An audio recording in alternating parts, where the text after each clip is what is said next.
nyingine, wakati nilikuwa muhiyo kambi, nakumbuka kuna mema moja nilifanya. Kuko yako wa bwana wawili ambao walikuwa wanakunywa pombe, walikuwa wanagombana. Na mmoja alikuwa ameshaumiza mwingine. Baadaye sasa nikaenda kuna nini, nikamuita bodaboda aende kuleta mwanajeshi. Nikamwambia mwambie mwanajeshi wa kambini hapa aje na bastora. Hii ya hatari. Hatukusikilizana pesa. Nilipita na mwambia nenda tu wewe nitakupatia pesa yako. Akaenda akamleta, alipomleta baadaye silaha kainyosha hivi. Hao bwana wawili walipita wanaogopa. Lakini kabla mwanajeshi sijamleta, nilikamera video hao wao bwana waliokuwa wanagombana wakimbizi. Walipokuwa wanagombana, mmoja aliona ninamkamera akataka kuja kunipiga. Mimi nikakimbia na simu yangu, nikakimbia sana nikiwa naishika kwenye nyuma ya kichwa changu nikiwa na kamera. Baadaye sasa mwanajeshi akaja. Alipokuja nikamlipa pesa huyo bodaboda. Juu nilikuwa ni bodaboda nimeshamjua. Baadaye sasa mwanajeshi akaja fix the problem, akachukua hao bwana akawapeleka Nigeria. Sasa kuna bwana walikuwa wameshamubomolea nyumba yake na walikuwa wanataka kumpiga. Huyo bwana sasa alienda kuwachongea, wanajeshi wakamuomba prove.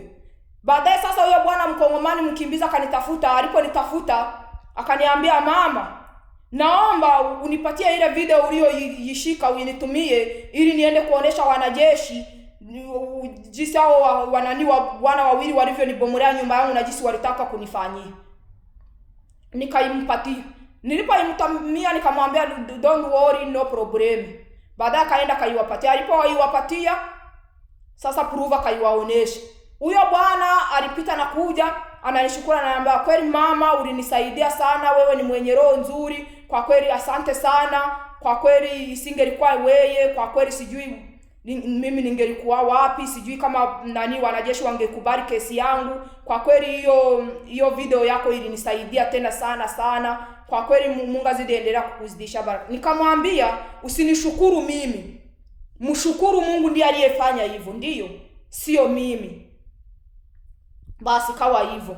Baadaye sasa nikawaambia watu wa kambini hapo, nikawaambia wakimbizi, mlitoka kwenu Democratic Republic of Congo mkikimbia vita. Sasa mumefika kambini, mumeanza kugombana na kukunywa pombe na kuuana na kuinjure one another.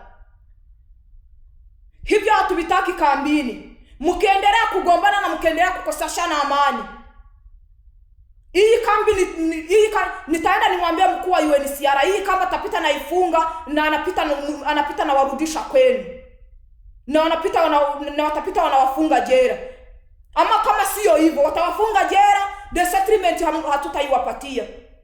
Tutapita tunaiwanyima na familia yenu, hamutaipata. Na chakula hamutarudi kukipata tena.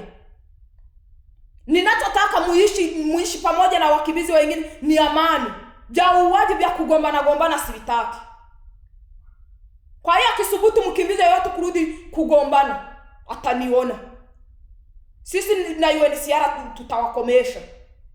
Ndivyo nilivyowaambia.